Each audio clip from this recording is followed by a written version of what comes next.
Nós queremos começar com um trecho da Palavra de Deus, do livro de Gênesis, no capítulo 2, versículos de 18 a 24. Gênesis 2, 18 a 24. Quem puder pegar e quiser pegar conosco. Gênesis 2, 18 a 24. Amém? Gênesis lá no início, no comecinho da Bíblia. Deus disse: não é bom que o homem esteja só. Vou fazer uma auxiliar que lhe corresponda. Deus modelou então do solo todas as feras selvagens, todas as aves do céu, e as conduziu ao homem, para ver como ele as chamaria. Cada qual deveria levar o nome que o homem lhe desse. O homem deu nome a todos os animais, às aves do céu e a todas as feras selvagens, mas para o homem não encontrou um auxiliar que lhe correspondesse.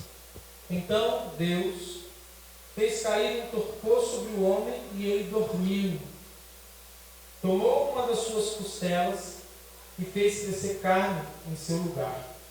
Depois da costela que tirara do homem, Deus modelou uma mulher e a trouxe ao homem.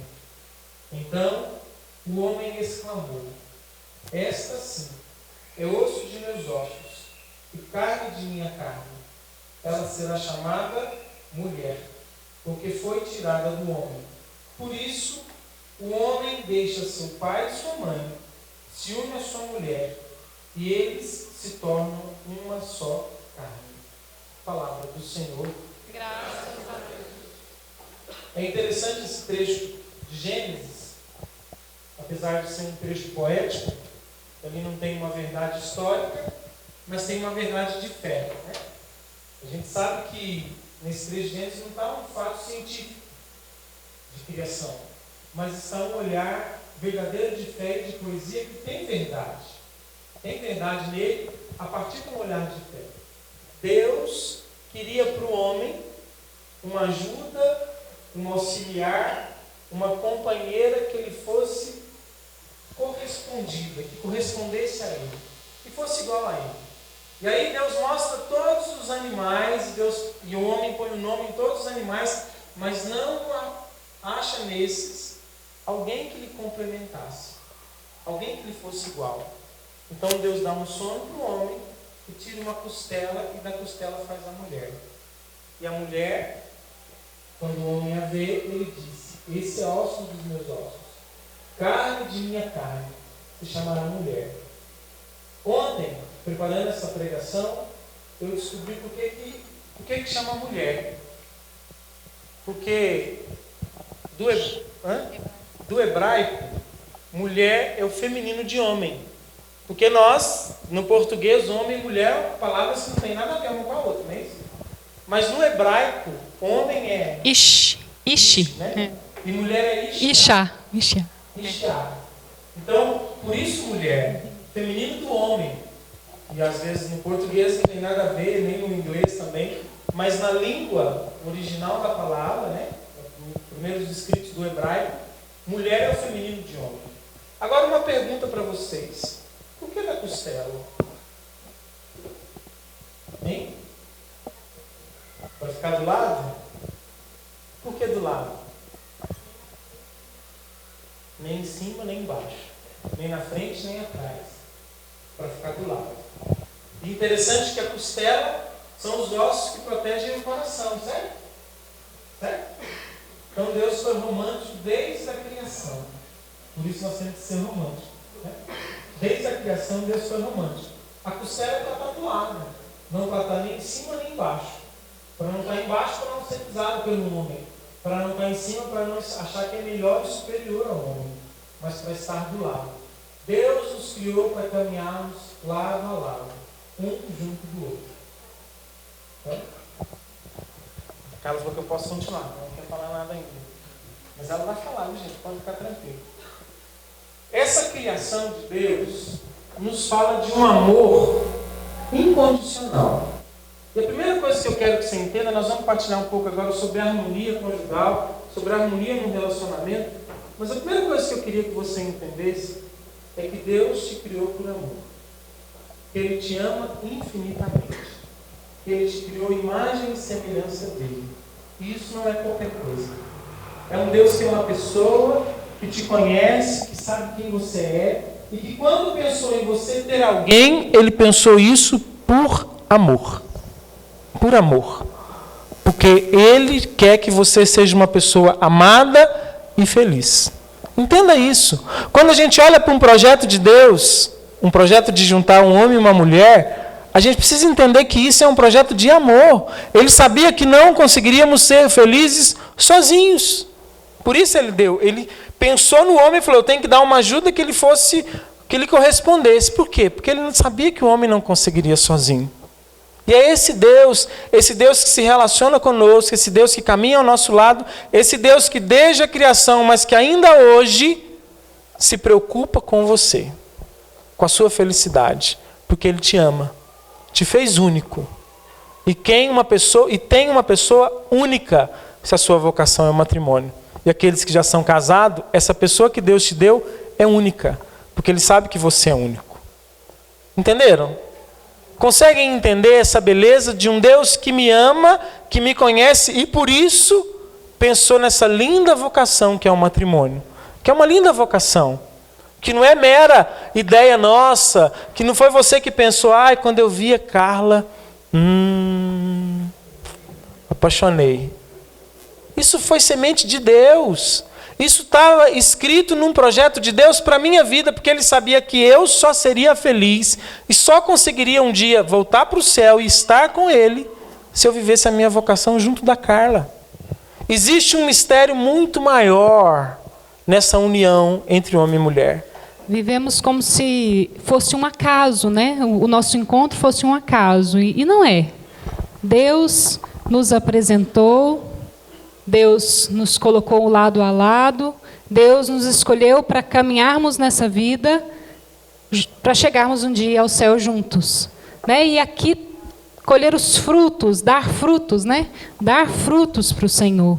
Então, quando nós dizemos que às vezes o mundo percebe o casamento como um acaso, estamos juntos.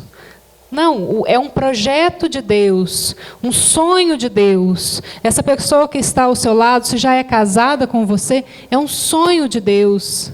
Né? Se ainda não está, talvez vivendo um processo de namoro, de noivado, ainda percebendo se é a pessoa que Deus colocou na sua vida, é importante que a gente já passe a perceber se isso é o que Deus tem para nós. Se essa pessoa é aquela que o Senhor colocou em nossa vida para caminharmos juntos. Não é um acaso, não é por acaso, né? Não é simplesmente nos encontramos, não. Deus nos quer juntos. E esse projeto é um projeto de amor. Não é um projeto qualquer. Só que hoje em dia se fala muito de amor, não fala? A gente assiste televisão e lá se fala de amor toda hora. A gente abre o Facebook, tem páginas e páginas de amor. Mas será que a gente sabe o que é amor? Você sabe o que é amor? Sabe? O que é amor? Quem pode me dizer? Vamos, som, gente. Ei, som. Estão ouvindo, Estão não? me ouvindo? O que é amor? Vai falando as frases aí, nós vamos pegando. Pode falar aí. Amor é sonhar junto, é pensar e olhar na mesma direção. O que é amor? Companheirismo. O que mais? Doação, entrega. Respeito. Para a gente entender, fazer o outro feliz. Para a gente entender o que é amor, vamos pensar no que é o contrário do amor. O que é o contrário do amor? Fala, gente. O que é o contrário do amor? O ódio. Quem acha que é o ódio, levanta a mão. Quem acha que é outra coisa, levanta a mão. Quem não está nem procurando para não achar nada, levante a mão. João Paulo II, quando ele fez o estudo sobre o amor humano, São João Paulo II, ele fez um estudo sobre o amor humano, chamado Teologia do Corpo. E ele fala que o contrário do amor é o utilitarismo. É você utilizar alguém. Isso é o contrário do amor. Esse ambão, ele está sendo utilizado por mim. Então eu não amo esse ambão. eu sou só utilizando dele. E aí ele falou, fazer o outro feliz é quando eu utilizo alguém para suprir a minha vontade de ser feliz. Porque amor é a livre entrega do coração. É a livre doação. É a decisão. E não é um sentimento, viu, gente? Tem gente que fala assim, eu sinto amor pela minha esposa. Se for sentimento, tem dia que a gente sente vontade de matar. É ou não é verdade? Então não ama, né? Então eu não amo? Não, eu sinto. Tem dia que eu sinto raiva, tem dia que eu sinto vontade de não olhar na cara, tem dia que eu sinto vontade de gritar. Não é assim? Então amor não é sentimento. Amor é doação. E essa doação se faz numa decisão. Eu decido amar essa pessoa. E, gente, em muitos momentos essa decisão pode balançar, né? Muitos momentos a gente não vai ter vontade de viver. Mas amor é uma decisão. E é o contrário do utilitarismo. De eu utilizar a Carla. Não está casada comigo para me fazer feliz e eu não tenho que olhar para ela assim. Para satisfazer os meus desejos de ter alguém, para curar minha solidão, para me completar. Esses dias até ouvi falar assim, a Carla que me completa. Ninguém é pela metade. A Carla é um complemento. Um complemento para a minha vida. Transbordar. Um transbordar do amor em mim. Porque se ela for me completar, eu vou cobrar dela e vou colocar nela tanta coisa, muito além do que ela pode me dar. Eu vou querer que ela faça por mim muito além do que ela pode fazer. E isso não é amor. Amor é entrega. Eu amo, então eu me entrego, independente do que eu vou receber de volta. Isso é amor de verdade. E esse é o projeto de Deus. E quando a gente fala de harmonia, o que é harmonia? Harmonia é quando o casal atinge, na vivência desse amor, entrega e supera a si mesmo, supera os seus desejos e vive uma entrega de uma união profunda. Quando os dois conseguem entender isso, que eu vou me doar e ela vai me doar, e a gente consegue ver uma união profunda de doação, da vivência do amor verdadeiro. Mas pensando assim, parece uma coisa muito difícil, né? Porque a gente traz na história da gente traços, marcas, coisas em nós que nos tornam tantas vezes tão egoístas, né? Tão cheio de traumas, de carências, em que realmente a gente quer ser feliz, não quer esse negócio aí de doação, de entrega, de crescer juntos, de caminhar juntos. A gente é assim, né? Trazemos ciúmes, tantas coisas em nós nos impedem de progredir, de dar passos em sentido da harmonia conjugal, que também não brota do dia para a noite, né? É um processo, é um processo em que vários fatores vão fazendo com que aquele casal se torne realmente uma só carne, né? Se torne realmente aquilo que Deus planejou para aquela família, para aquela estrutura familiar. Então, aquele projeto de amor, né? Isso. Então, nesse sentido, nós sempre vamos precisar da ajuda de Deus. Nós sempre vamos precisar que Deus faça em nós. Sozinhos nós não conseguimos construir famílias edificadas, famílias maduras, que escolhem, decidem em amar, decidem-se em amar de todo o coração, de entrega total, né? Então precisamos do auxílio de Deus. Até mesmo porque se o projeto é de Deus, Ele tem que nos ajudar a viver esse projeto. E às vezes a gente encontra tantos casais que tentam dar certo, que tentam viver harmonia, e pessoas boas, mas que não dão certo. Você conheceu já alguém assim, não já? Você fala assim, não, mas o fulano era tão bom, a mulher dele é tão boa e eles não deram certo. Já ouviram gente assim? Não, mas por um período da vida eles deram tão certo, depois não deu certo mais. Porque, gente, se nós não buscarmos numa ajuda muito além da nossa, a força para viver esse projeto de amor e para ter essa harmonia em Deus, nós não vamos dar conta de nada. Em João 15, no capítulo 15 do Evangelho de João, no versículo 4, até o versículo 4 e 5, os dois versículos, Jesus fala uma coisa maravilhosa. Se você puder pegar aí, João 15, 4 e 5. Evangelho de São João, capítulo 15, versículo 4 e 5. Jesus fala assim: permanecei em mim como eu em vós. Como o ramo não pode dar fruto por si mesmo, se não permanecer na videira, assim também vós, se não permanecerdes em mim, não podeis dar fruto. Eu sou a videira e vós os ramos. aquele que permanece em mim e eu nele, produz muito fruto, porque sem mim nada podeis fazer. Olha essa última frase de Jesus. Sem mim nada podeis fazer. O centro de todo um amor, e o centro do amor verdadeiro, está numa pessoa. E essa pessoa se chama Jesus Cristo. A gente fala do símbolo do amor, muita gente fala, né? O símbolo do amor é o coração. Não é? Ali tem um coração, olha. Todo encontro de casal tem coração, não tem? Fala a verdade. Tem, não tem? O coração é o símbolo do amor? Talvez do amor humano. Porque o maior símbolo de amor, sabe qual é? A cruz. Você fala assim, a cruz? Mas a cruz tem sangue, a cruz tem ferida, a cruz tem entrega, a cruz tem doação. Ninguém consegue amar se não se entregar verdadeiramente. E Jesus se entregou verdadeiramente por nós. Por isso ele diz, sem mim nada podeis fazer. Olha, você pode até querer que dê certo o seu casamento, o seu namoro, o seu noivado. Mas vai ser muito difícil se não tiver Deus.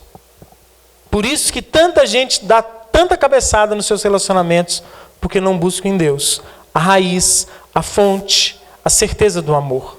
Sem mim nada podeis fazer. Grava isso. Grava isso no seu namoro. Você que está começando a namorar agora, grava isso. Grava, para você não sair pulando de galho em galho e nunca encontrar aquilo que você precisa encontrar. Entenda que essa pessoa que Deus te deu, se for sua, se viverem com Deus, vai dar certo. E se for não for sua e viver com Deus, não vai dar certo. Isso para os namorados. E você que já casou, você já elegeu a pessoa. Você já elegeu, não elegeu?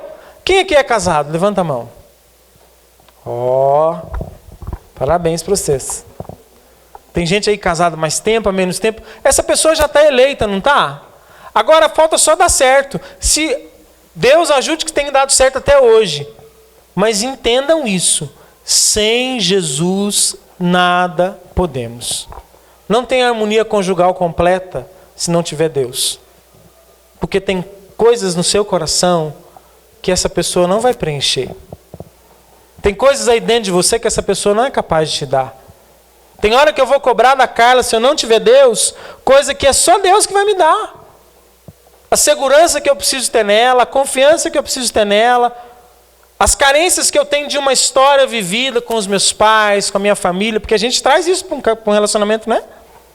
A minha história, o meu pai era alcoólatra, né? Já contei várias vezes assim, meu pai era alcoólatra, meu pai era ausente.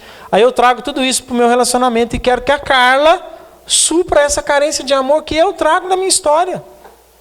Gente, ela não consegue. E para chegar nessa história eu nunca vou conseguir, né? Enquanto pessoa eu nunca vou chegar nessa história. Posso até conhecer, mas chegar a mexer nessa história dele, só Deus. Só Deus que conhece profundamente o coração dele, conhece profundamente as feridas, tudo que ele traz, só Deus pode mexer e curar o coração, os traumas de ausência de pai, de tudo. Nós estamos citando esse exemplo da história, né, da ausência de pai, mas em nós, se a gente se conhecer, se você passar a se conhecer, pensa, tantas situações na sua vida você cobra do outro, que são vazios seus, pessoais, particulares, e a gente sempre entrega para o outro a responsabilidade de cuidar daquilo que é uma ferida minha, né? Como se o outro fosse, sei lá, uma pessoa capaz de curar e de preencher a nossa vida. E por isso a gente fica idealizando demais a perfeição no outro. Porque a gente quer um outro como um sonho. O meu sonho da princesa.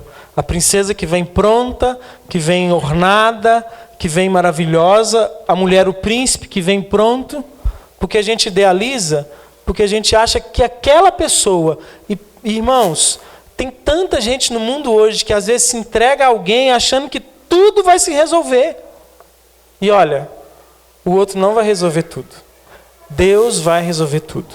Por isso a fé em Deus. A harmonia conjugal, quem já é casado vai alcançar se estiver em Deus. Quem está namorando, quem está noivo, pretende se casar, só se viver com Deus. Porque é uma harmonia mesmo. Uma harmonia, uma entrega profunda, uma comunhão profunda, um amor profundo que vai muito além dos sentimentos. Muito além. Passa disso. Né? Então nós queremos entrar já de forma mais concreta nessa harmonia, falando de 4 coisas. 4 coisas concretas. Porque senão nós vamos ficar falando que Deus e tudo. Não, eu quero falar de algo concreto para você. Que se vocês cultivarem... Passar para o lado de cá? Tá bom. Você vê melhor, tá? Corta aí essa parte, tô brincando. Edita. 4 coisas para a gente entrar naquilo que é concreto. Porque às vezes a gente escuta muito falar de coisas na igreja, de Jesus, mas como que isso vai ser concreto? São pequenas atitudes que a gente cultiva. E como a Carla disse, que a gente vai conquistando com o tempo que surge uma harmonia conjugal. Eu tenho 10 anos de casado com a Carla. Nós temos muito mais harmonia hoje do que quando a gente se casou. Em todos os sentidos. Desde a amizade, do companheirismo, até mesmo na nossa intimidade, na nossa vida conjugal, né? Na nossa sexualidade. Em tudo hoje, depois de 10 anos, é mais. E eu acredito que se continuar desse jeito, Deus quiser, com 15, com 20 anos de casado, isso vai ser maior.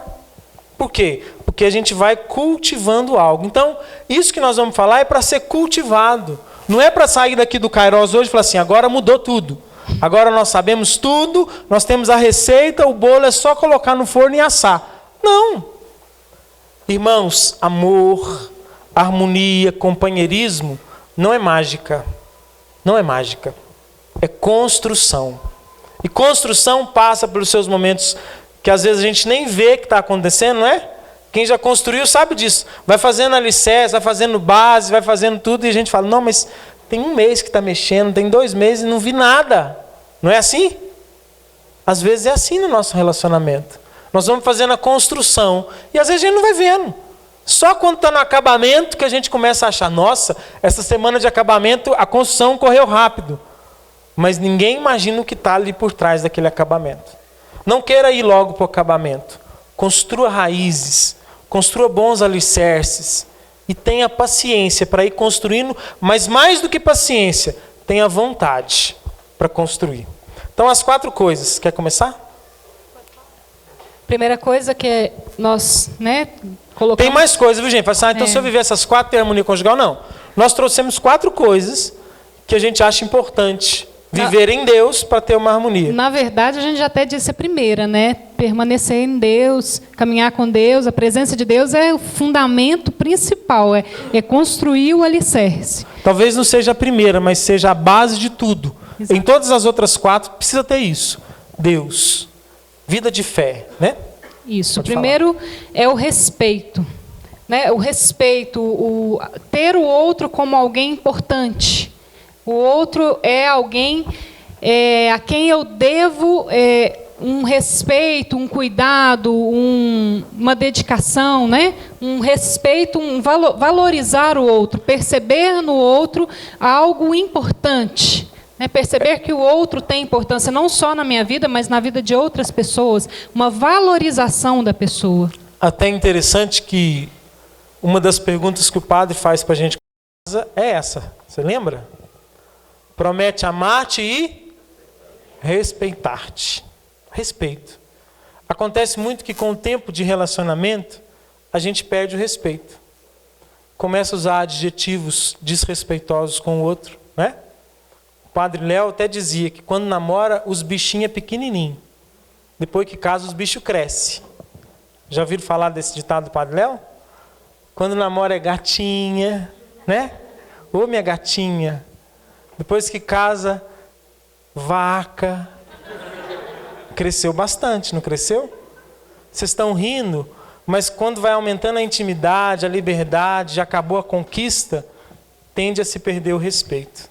E tende também a acentuar sempre os defeitos do outro. É pegar aquilo que é o pior, mas não, às vezes nem é o pior. Às vezes eu quero me sentir superior a ele, então eu preciso rebaixá-lo. De alguma forma, eu preciso pegar aquilo que talvez sejam as feridas, as marcas da história da pessoa que trazem, né, defeitos mesmo. E aquilo me torna superior ao outro e eu perco o respeito por ele. Eu perco o respeito pelo que ele é. E sempre tento rebaixá-lo de alguma forma, com adjetivos, com frases, com situações em que eu tento tirar a dignidade daquela pessoa. Inclusive na briga, às vezes a minha esposa vem me cobrar algo que eu estou errado, para me defender eu uso um adjetivo ruim dela, que não tem nada a ver com a história. Ela está falando comigo algo porque eu fiz aquilo e eu estou errado, mas para mim não ficar por baixo, o que eu faço? Eu pego aquilo que ela fez comigo há um tempo atrás, ou aquilo que é um defeito dela, que não tem nada a ver com a história. Às vezes o problema é com o filho, a gente vai falar do namoro para poder ofendê-la também. Isso a gente tem que tomar cuidado. Para não querer sempre sair por cima. Porque se sair sempre por cima, o respeito pode ser diminuído. É uma forma de egoísmo, né? Uma forma de se achar melhor do que o outro, de humilhar o outro. A gente tem respeito pelo pai e pela mãe, por quê? Porque a gente vê neles uma pessoa que tem autoridade na nossa vida, que é importante, é ou não é? Nós temos respeito a Deus por quê? Porque Deus é muito superior a nós. Nós precisamos ter esse olhar com a nossa esposa e com o nosso esposo. Eu preciso olhar para a Carla e perceber a grandeza da Carla. E nunca que ela é pequena. Porque aí eu vou ter respeito por ela. Então a primeira coisa é o... Grava aí, o...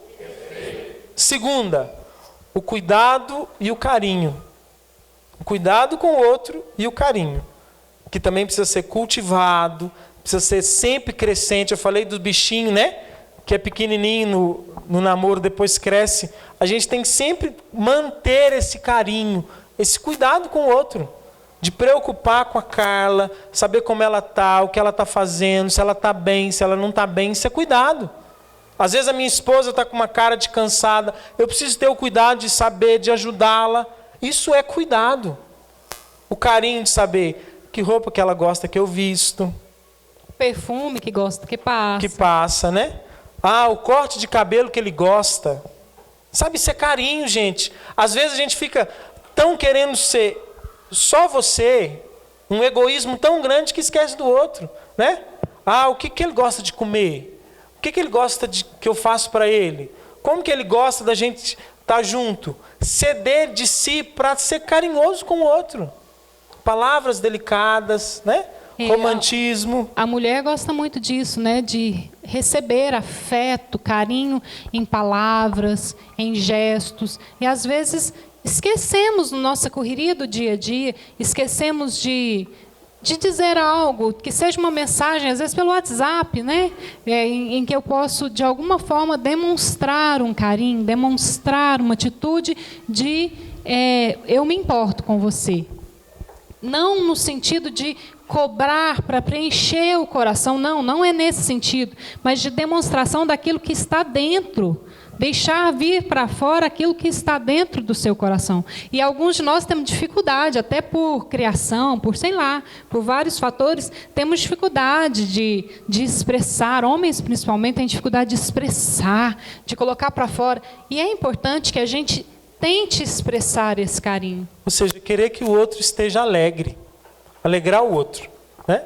Eu quero uma rainha, eu quero ser um rei às vezes, né? Mas para eu querer ser rei, eu tenho que ter na minha casa uma rainha. E eu preciso tratar a minha esposa como uma rainha. Porque às vezes eu quero ser o rei e olho para o outro como um servo.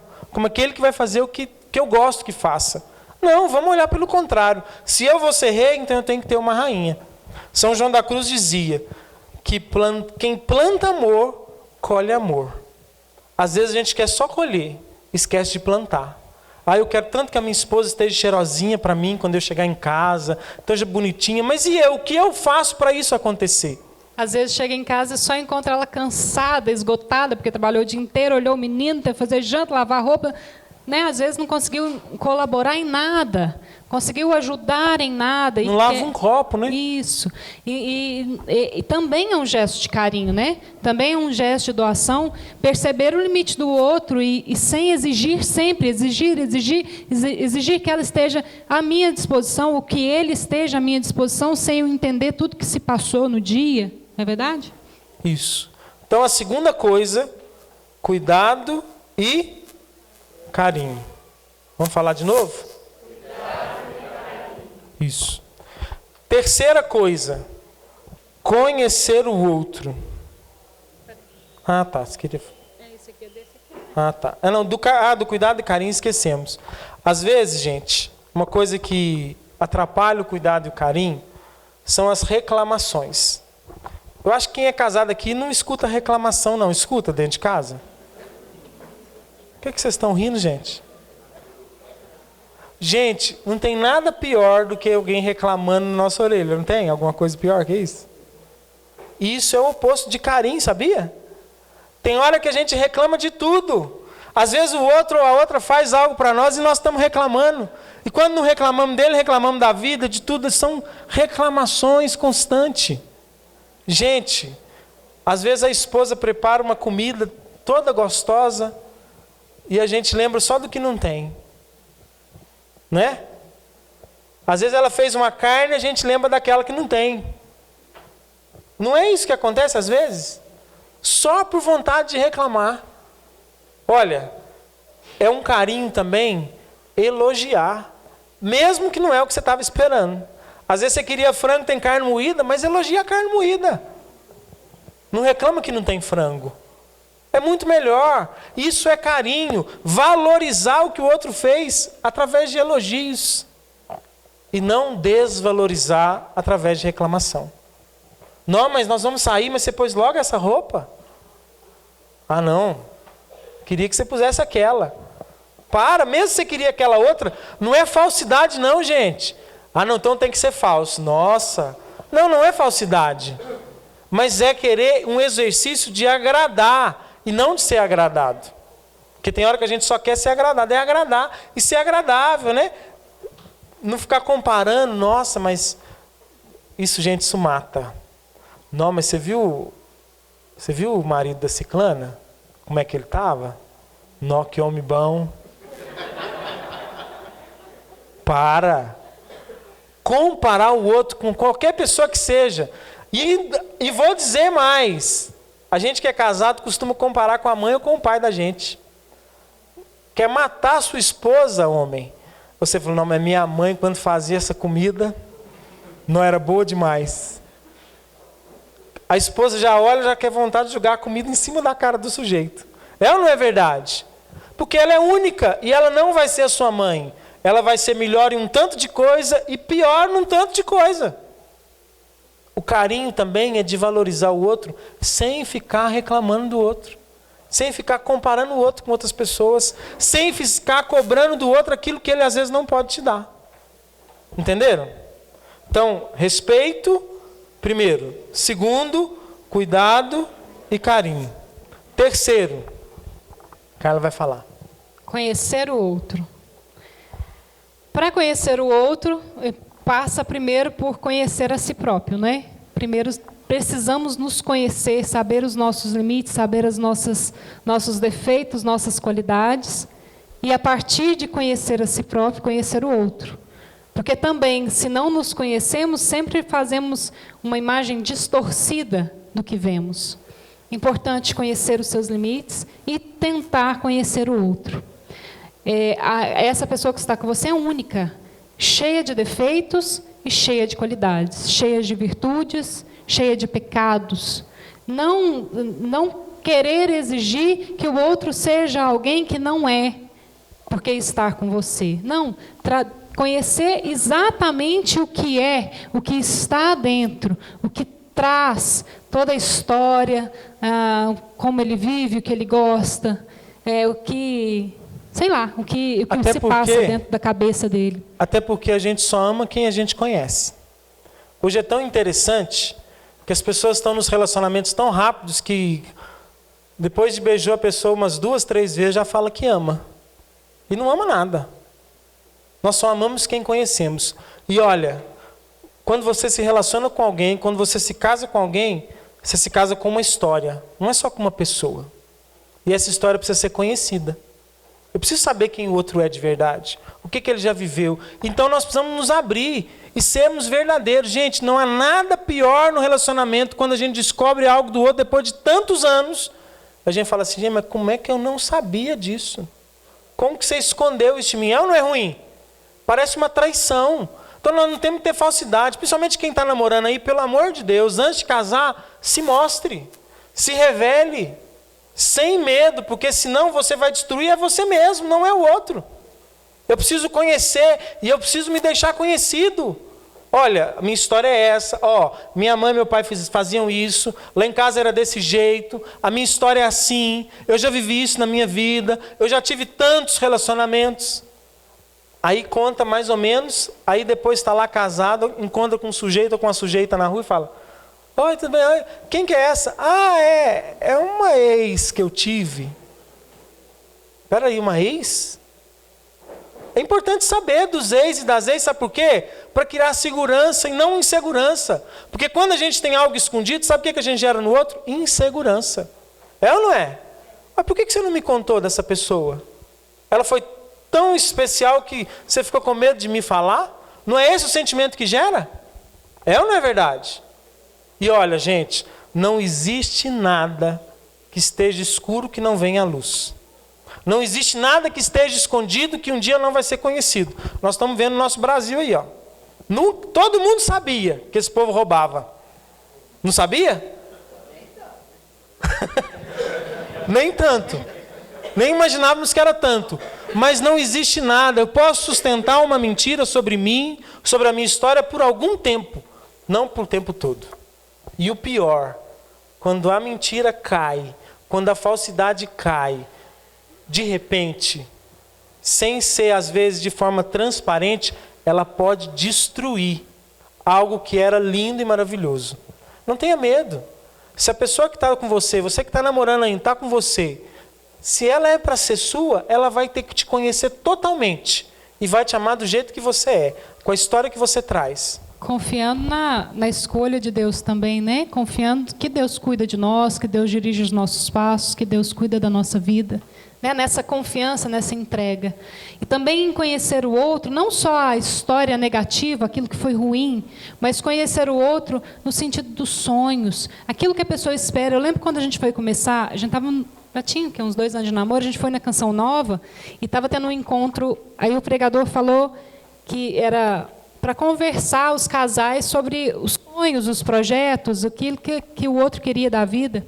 E ele dizia assim, que imagina se você namora há tantos anos e, de repente, se casa e descobre que a pessoa não quer ter filhos e você quer ter 5 filhos. Né? Ou descobre que você não quer sair da sua cidadezinha do interior e o outro quer morar lá nos Estados Unidos. Conhecer o outro é conhecer aquilo também que está dentro do coração. Sonhos, nos sonhos. Aquilo que se passa dentro dela profundamente. As qualidades, as características, as pessoas com quem ela gosta de se relacionar, o que gosta de fazer. Conhecer, tentar entrar na intimidade do outro. Isso. E sem nenhum tipo de falsidade. Sem nenhum tipo de máscara. Olha, o que você sente, o que você é, se mostre. Mesmo você casado. Às vezes a Carla olha para mim, eu estou estranho. Não fica querendo que o outro adivinhe, não. Tem hora que a gente quer que o outro adivinhe, né? Mas Nada, ela não está nem sabendo que eu estou assim. Já tem 1 mês que eu estou desse jeito, com essa cara ruim, não estou tratando nem ele direito. E ele nem tchum para mim, que eu nem percebe que ele fez. Não se mostre, diga aquilo que você está sentindo de verdade. Isso é conhecer o outro. Isso é uma característica. Mesmo que depois a gente tenha que pedir desculpa. Isso é uma característica muito feminina, né? Esse negócio de... As mulheres têm mania disso. Mas não percebe, não vê que eu estou assim, não vê... Aí você pergunta, o que foi ela? Comigo. Nada. E o homem... É Ou então filha, a como que não é nada? E o homem tem uma dificuldade de interpretar as expressões, as coisas que são próprias do masculino também. Então não adianta, eu até descobri isso. No início, claro, né, no início do casamento eu era muito assim também, de emburro e pronto, eu vou. E ele não se importa comigo, que nem está percebendo que tem uma coisa diferente. Mas pro homem é o seguinte, ele pergunta, e aí, tem alguma coisa? Não tem nada não, Nada, então não. tá ótimo. Tô tranquilo, se não tem nada, ué. Eu perguntei, não tem, não tem. Não é assim os homens? Aí, com o tempo, passa a falar assim, não, tem, mas eu não estou querendo falar disso agora, não. Aí quer que o outro fica, ai, fala, por favor, isso não é justo. Pelo amor de Deus, quer que o homem me faça conta. isso, né? Mas ele não vai fazer, porque ele não sabe, ele não consegue, não está nele, na característica dele. Aí, com o tempo, você tem que aprender a falar assim, tem. Eu fiquei chateado com isso.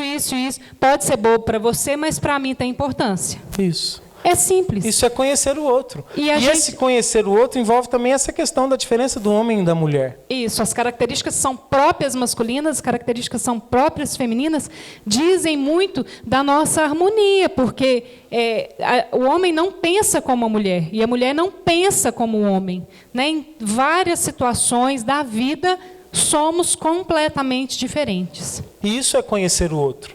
Será que eu, homem, sei aquilo que é da mulher? Que a mulher, às vezes, vai me contar um caso e vai demorar muito mais do que eu contaria esse caso para ela?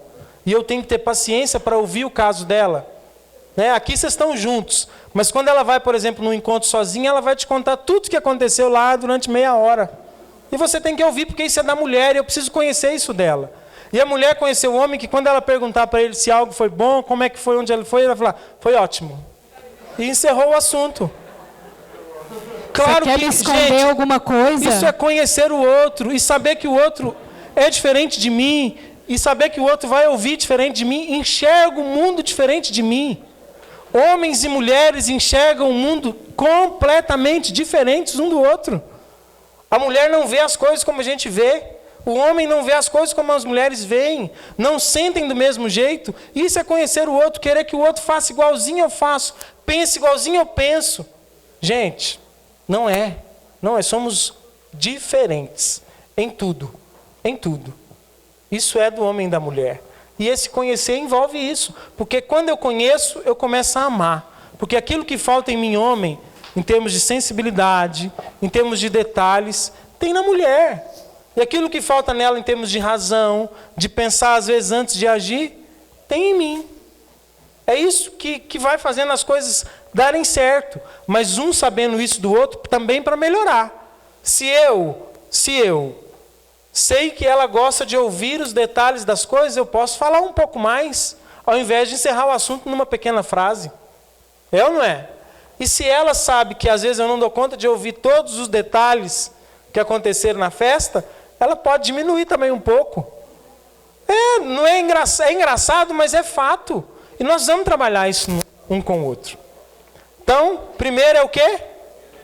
Essa conhecer o outro dava uma palestra inteira, viu, gente? Dá. A gente ficaria aqui muito tempo. Ficaria aqui o tempo inteiro. Até porque eu falei que era 4, mas vão ser 5. Que eu li aqui agora é 5. Porque isso é tão complexo e às vezes é o que mais separa e desune o casal do que em tantas situações. Então, nós vamos deixar um gostinho depois de quero mais em algum momento, porque não dá para falar tudo sobre isso, dessas diferenças, das complementariedades, né, disso. Isso. Então, o primeiro é o segundo, o terceiro e o quarto. Não adivinharam? O quarto é diálogo.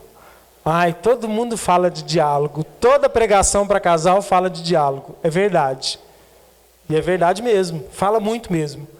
Mas parece que quanto mais fala, mais precisa falar. Porque tem gente que vive junto há tanto tempo e não consegue conversar sobre tudo. É ou não é verdade? Ah, eu namoro com ela há 4 anos, mas eu não tenho coragem de falar isso.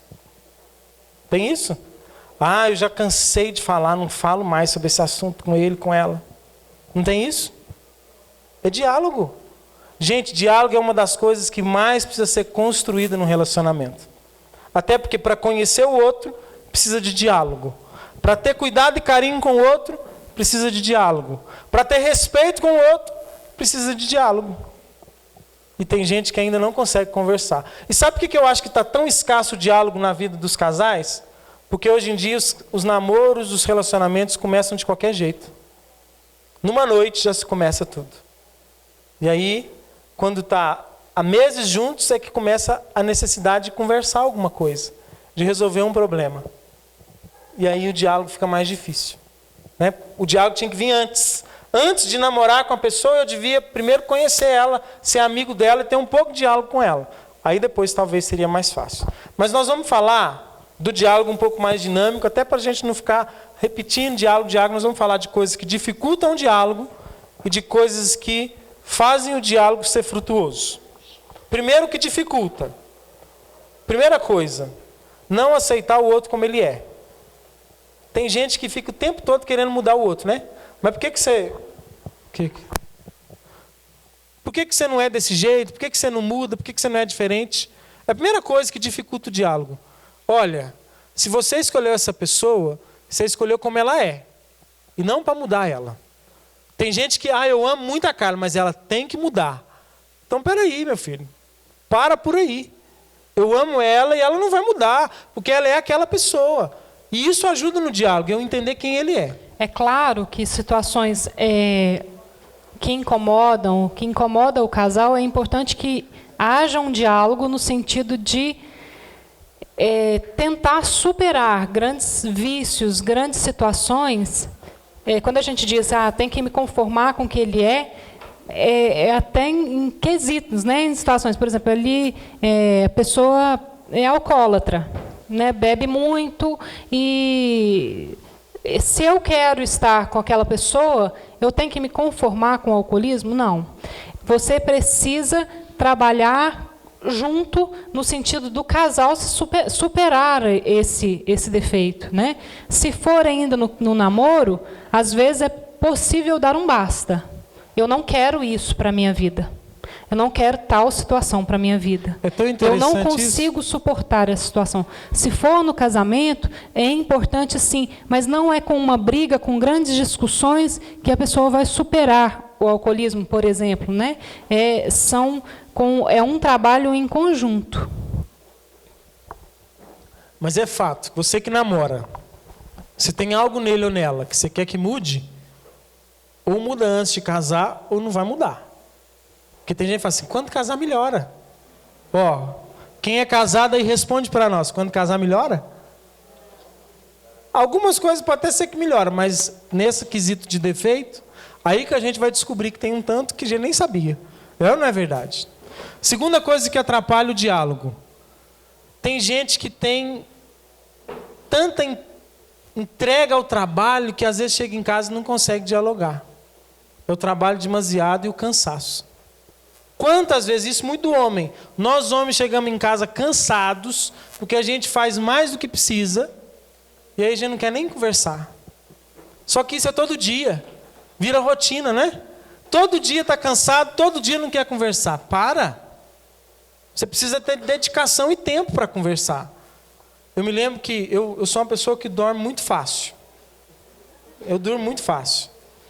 Quando a gente se casou, eu e a Carla, eu nunca dividi quarto com meu irmão. Meu irmão é 9 anos mais novo que eu, e ele tinha o quarto dele, quando ele nasceu, ele era pequeno e tudo, e só eram nós dois, então nunca dividi. A Carla a vida inteira dividiu o quarto com a irmã dela.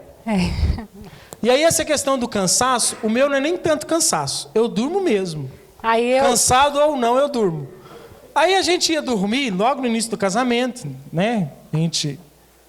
Não, mas eu tinha a situação da minha irmã. A gente deitava mais ou menos no mesmo horário e a gente ficava conversando, deitado, com a luz apagada, assim, cerca de 1 hora. A gente conversava sobre tudo.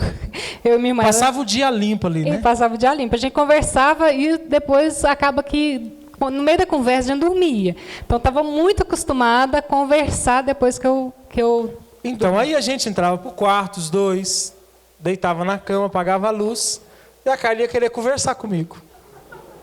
Eu não conversava nem 1 minuto. Ela conversava com a irmã dela 1 hora, vocês ouviram ela falando. Eu não conversava nem 1 minuto. Eu dormia de cara. De cara eu dormia. Gente, no outro dia ela acordava nervosa. Com raiva, né? Com raiva. E eu não sabia nem o que eu tinha feito. Depois de muito muitos dias dormindo junto, que ela começou a me contar, mas você já dorme logo, você está sempre cansado. Eu falei, olha, então vamos mudar as coisas. E a gente mudou isso até hoje na minha casa. Quer conversar, vamos ficar no sofá. Até a hora que precisar. Porque deitou na cama, minha filha, não tem jeito. É incontrolável. E é mesmo. Gente, quem é meu amigo há muito tempo sabe, às vezes a gente viajava solteiro, os amigos, tudo. Deitava na cama, é menos de 1 minuto eu estou dormindo. Não é cansaço só. Só que às vezes o cansaço contribui para isso, para a gente nunca estar à disposição e com disposição de conversar. É péssimo quando a gente tem alguém que está do nosso lado que não tem disposição para conversar. Não sei se você já viveu isso no seu casamento. Que você está falando com a pessoa, pensa assim,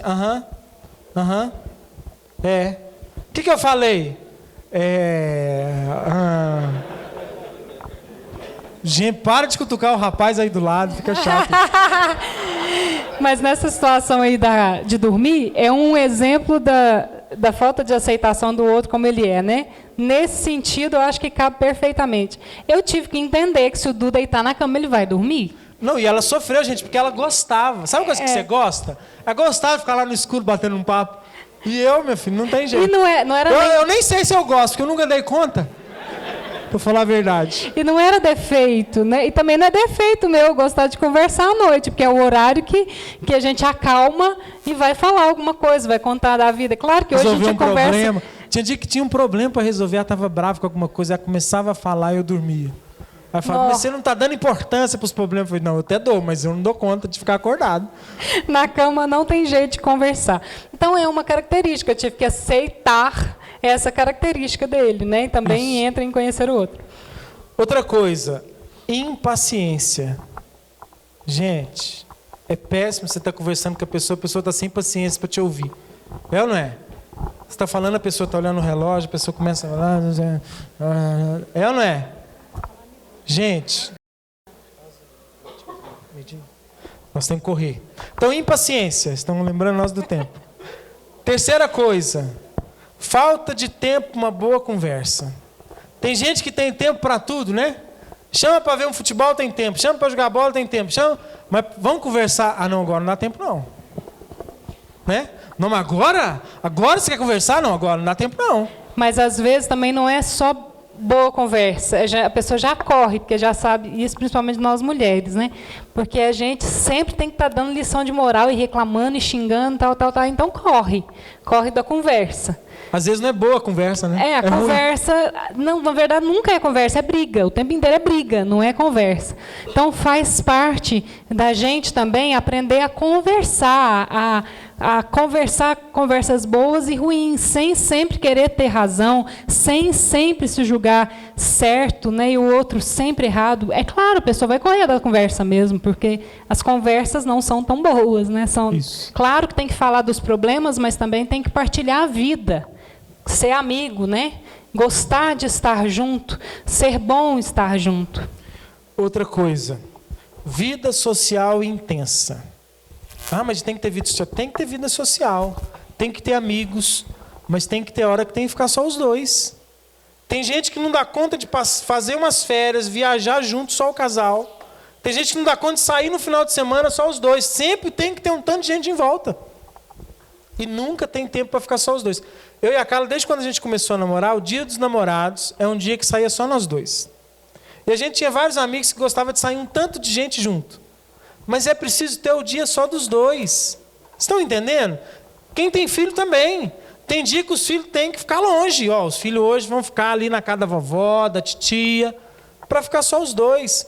A vida social intensa demais, todo final de semana, muita gente, o tempo todo. Olha, nos impede de, às vezes, conversar tanta coisa que a gente precisa conversar. Tem dia que está o marido e a esposa, o marido manda mensagem, vamos hoje sair para comer alguma coisa? A esposa, vamos, ótimo. A esposa, eu vou aproveitar para me falar com ele isso. Aí quando chega lá, fala, então vamos. O fulano vai, o ciclano vai, o beltrano vai. Ela fala, entendi. Gente, não estou dizendo que tem que se isolar. Não devemos nos isolar. Porque também tem gente que se isola num mundinho, o mundo fica só os dois, é um problema. Mas é preciso ter o equilíbrio. de ter vida social, de ter amigos, de ter colegas, de ter pessoas que passeiam juntos, mas também de ter momentos só os dois. Senão não tem como conversar. Isso, principalmente os casais de namorado, tem que tomar cuidado também. Nós vivemos a castidade, né? E com vários frutos que trazemos disso. Estar sozinho em lugares em que cabe ficar sozinho, né? Para uma boa conversa. Isso. Né? Isso aí também dá outra palestra, não dá para falar agora, isso. não. Distração em relação ao outro. Vocês têm celular, todo mundo? Tem? É ótimo conversar com a pessoa quando ela está no celular, né? Você tem esse problema de vez em quando? Você está falando que a pessoa está lendo as mensagens do WhatsApp dela. Sei.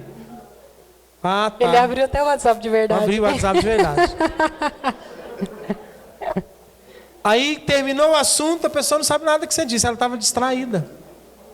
Gente, hoje, internet e rede social, o tal de WhatsApp, de grupo, de vídeo que a gente recebe, tem destruído os relacionamentos. A gente encontra casal que às vezes senta numa mesa de restaurante e ao invés de um conversar com o outro, vai ler ou responder uma mensagem de alguém que não está ali. Na mesa da cozinha, no sofá da casa. Às vezes isso aqui tira de nós o outro. Nós não estamos com quem está do lado e estamos com quem está longe. E o pior, que esse dia eu testemunhei uma situação com um conhecido meu, ainda bem que é conhecido, né, amigo? Se fosse amigo eu tinha falado. Que nós estávamos na casa de uma pessoa e tinha um casal conhecido junto lá. E o casal estava lá. E de repente a esposa mandou uma mensagem para o marido, para falar uma coisa com ele. Estavam os dois dentro da mesma casa. E ela mandou uma mensagem para ele, ele leu a mensagem e falou assim, por que você não me fala que você mandou mensagem? Ela, é mesmo. Por que eu não te falei? Nós estamos virtuais demais e pessoais de menos. Então, cuidado com as distrações nos diálogos. A gente esquece como conviver, né? Chega um certo ponto que a gente não tem mais, não conhece, não sabe conviver fisicamente com alguém. A gente conversa sempre virtualmente. Outra coisa, cinismo. É péssimo conversar com alguém cínico, não é? A pessoa começa a te julgar indireta. Tá. Então tá, sei. É péssimo, não é? Então deixa de cinismo. Para ter um bom diálogo, não fica com cinismo, não, com indiretinhas, com brincadeirinhas para cutucar, para alfinetar. Às vezes a gente está doido para alfinetar, e às vezes quando tem mais gente perto, a gente fica doido. Eu já falei isso com ela lá, né? Tem gente do lado, a gente fica doido para dar os alfinetados. Pare com isso. Vou mandar depressa, porque o tempo já está acabando. O que pode fazer o diálogo ser frutuoso? Esse eu vou só passar rapidinho, porque tem mais coisas para a gente falar. Ter humildade de ambas as partes. O que é humildade? Reconhecer. É difícil demais você conversar com alguém que nunca reconhece que está errado. É o pior de tudo. Pedir desculpas, né? Humildade, pedir desculpa, reconhecer. Ser espontâneo com a pessoa, não ficar medindo muitas palavras. Não diga o que você está com vontade de dizer. Se a pessoa te ama, ela vai te amar desse jeito e o diálogo vai acontecer. Coragem de dar a própria opinião. Tem gente que tem medo de dar opinião para o marido ou para a esposa, porque não sabe como é que vai reagir. Peraí, então reveja. Aí não tem diálogo. Meu namorado, não sei se eu falar isso com ele, será que ele vai gostar? Peraí, eu tenho que ter coragem, né? Ter paciência de ouvir, paciência. Paciência é bom demais para o diálogo. Boa vontade, compreensão, confiança no outro. Você confia na pessoa que você é casado com ela? Namora? Confia? Não, eu confio desde que eu vigie. Não é assim não, né? Eu confio desde que eu saiba tudo que ele está fazendo. Espera isso, não é confiança. Ou melhor, eu confio desconfiando. Então para. Perseverança e claro. Ser uma pessoa de confiança. Eu confio na Carla, mas eu sou de confiança para ela. Quem desconfia demais é porque não é de confiança. E olha, sabe como é que a gente mede confiança? Ela guarda o segredo que eu conto para ela? Ou ela conta para a mãe dela? Ela guarda o segredo? Aquilo que é só nosso, será que alguém mais sabe? Se não sabe, ela é uma pessoa de confiança. Porque, gente, a nossa intimidade de casal é só nossa. Ninguém tem que saber. Tem que ter segredo entre um casal. Isso é bom, isso é necessário. Amém? Então, é importante para o diálogo, além de tudo isso que nós estamos falando, os gestos, o olhar, o carinho, né? É tão bom quando a gente vai conversar com a pessoa olha para nós, eu olho para a Carla, né? Não olho para o outro lado. Isso tudo faz o diálogo ser bom. Abertura, valorização, né? Valorização do que o outro traz. Também saber o momento certo de falar algumas coisas, né? Tem hora que a gente tá doido para dar um xingo, mas a pessoa já está nervosa, a gente aproveita que está nervoso para ficar mais. Calma! Você quer conversar aquele assunto que é difícil? Calma, espera o momento certo. As mulheres, por exemplo, o marido está precisando de falar algo com ele, arruma bonitinha que é as coisas que ele gosta, agrada, aí dá a facada. Ué. É desse jeito, o marido vai falar uma coisa para a esposa, contar um problema, já leva uma flor. Ó, meu amor, acima de tudo eu te amo, viu? Mas agora eu tenho que te falar um negócio, tá? Porque, gente, nem todo assunto é bom, é? Todo assunto, na verdade, a maioria das vezes que a gente precisa conversar de verdade, é porque a coisa não está boa. Então vamos preparar o momento. Vamos suavizar a coisa, né? Porque aí vai mais fácil. Tá bom? E o último, para a gente terminar, eu falei que era 4, mas é 5. O primeiro é o respeito, o segundo é o cuidado, o terceiro, conhecer o outro, o quarto, o quinto, maturidade. É difícil demais relacionar com alguém imaturo, é ou não é? Não, fulano não cresce. Gente, nós precisamos crescer. Maturidade. Maturidade é mesmo, é parar de cobrar coisas pequenas, é não se deixar guiar por pressões, é um amor verdadeiro. Só consegue fazer a livre entrega do coração quem é maduro. Porque o imaturo é inconstante. Tem dia que quer isso, tem dia que não quer. Ah, mas eu não sei. Ah, mas eu não... Isso tudo é de pessoas imaturas. Vamos buscar ser maduros. Tem gente, e hoje em dia tem gente que está com 25, 30 anos com atitude de adolescente. Com namoro de adolescente, com relacionamento de adolescente, com casamento de gente que acabou de se conhecer. Não, eu preciso acordar e pensar, nossa, eu, Eduardo, já tenho 3 filhos, 10 anos de casado, estou ficando velho. Tem que entender isso. E não querer fazer os programas que eu fazia quando eu era adolescente, não querer viver as coisas que eu fazia, não querer tratar minha esposa como uma adolescente. Maturidade, crescer. Ó, deixa eu falar com você, você já está ficando velho, viu? Acorda, entenda isso. Esse tempo todo você já tem de namoro, esse tempo todo você já tem de casado, está na hora de ter maturidade.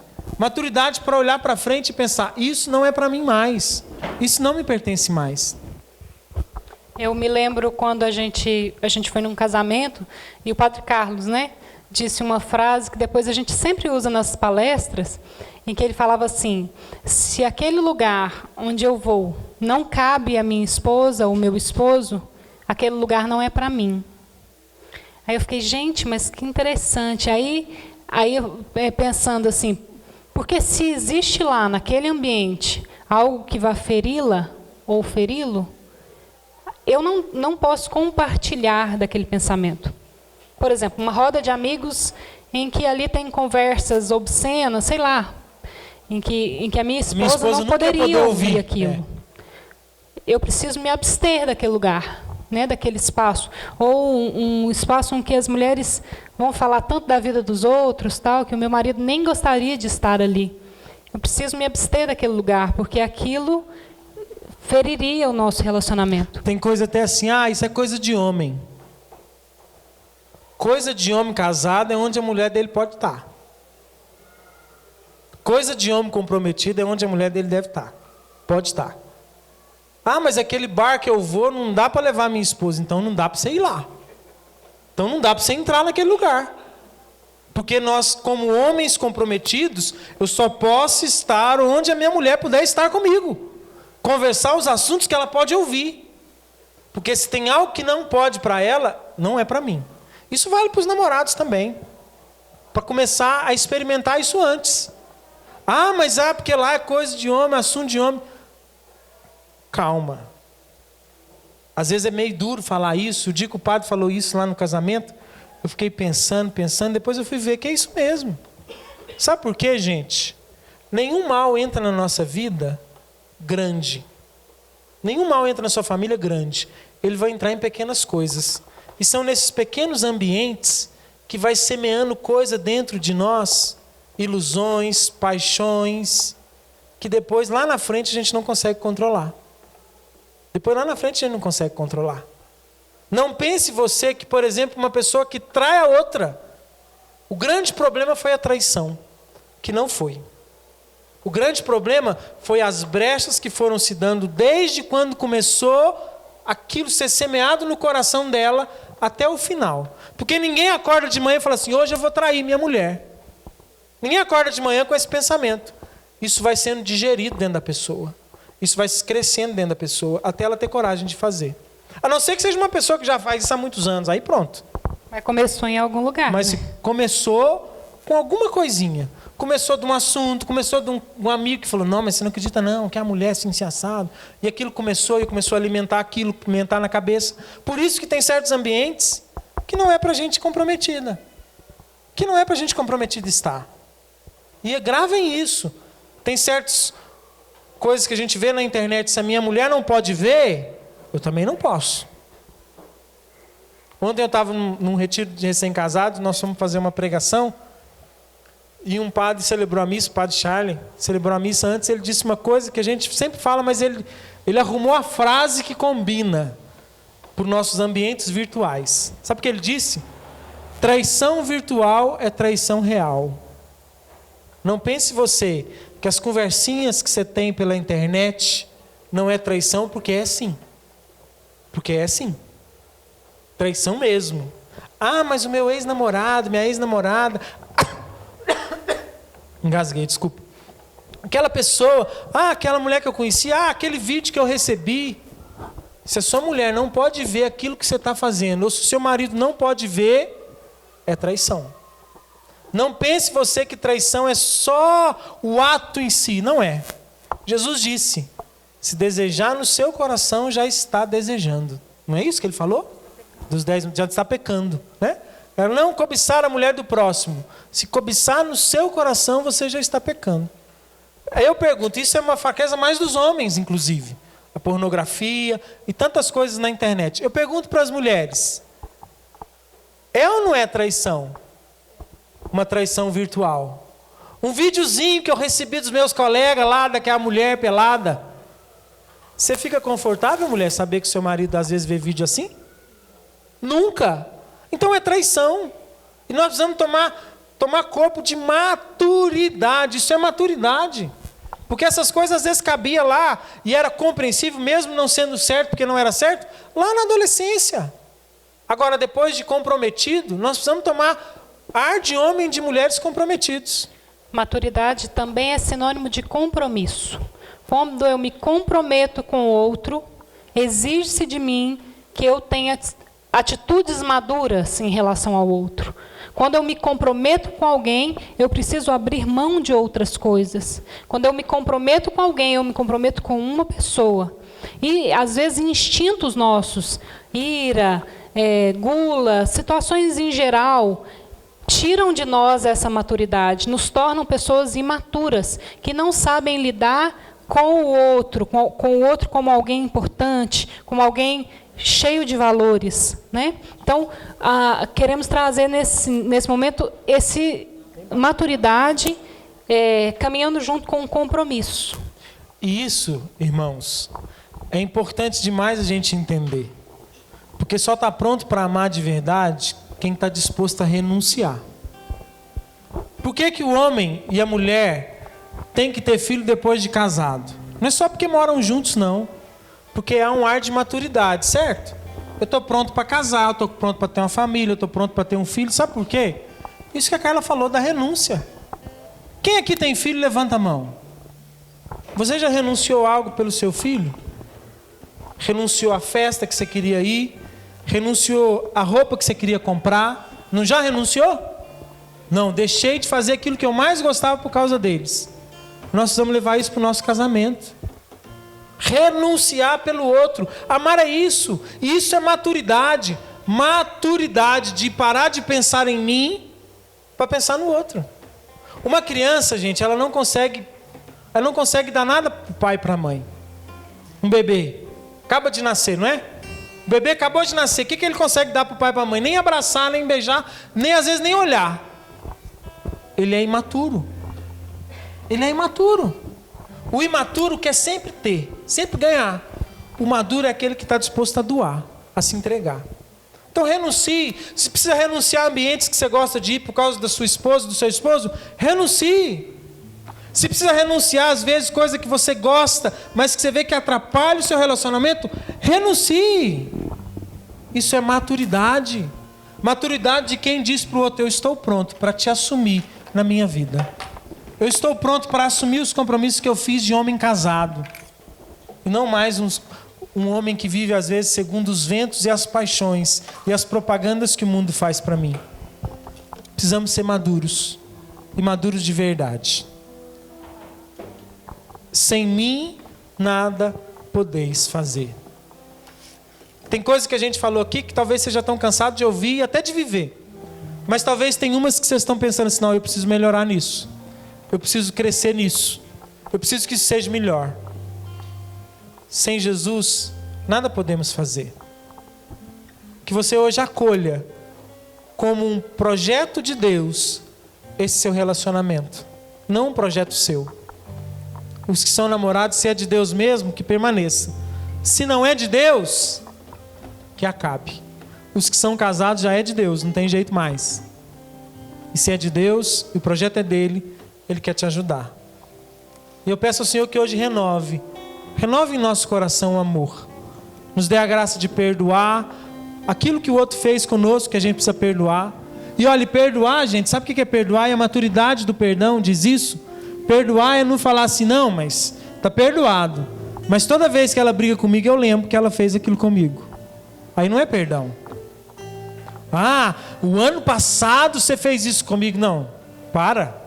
Se você perdoou, não é que você esqueceu, mas não tem que ficar ressentindo aquilo de novo. Que isso é ressentimento. Quando a gente ressente algo. Nós vamos ter a coragem e a maturidade de dizer: isso é o passado, isso não está aqui mais. E sempre renovar o nosso amor. Sem mim, nada podeis fazer. Vamos deixar o nosso coração ser tomado pelo grande amor que torna capaz a nossa vivência do amor. Deus é a fonte de todo amor.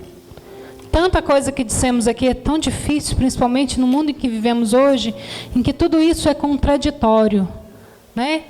Situações concretas, nós começamos dizendo do amor de Deus, da presença de Deus nas nossas casas, nos nossos lares, mas quando levantamos situações é tudo contraditório.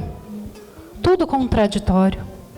Mas o Senhor é capaz de nos fazer pessoas capazes de amar. De esquecer de si mesmo. De esquecer de si. De superar. Pelo outro. Se doar. Amor, doação, entrega.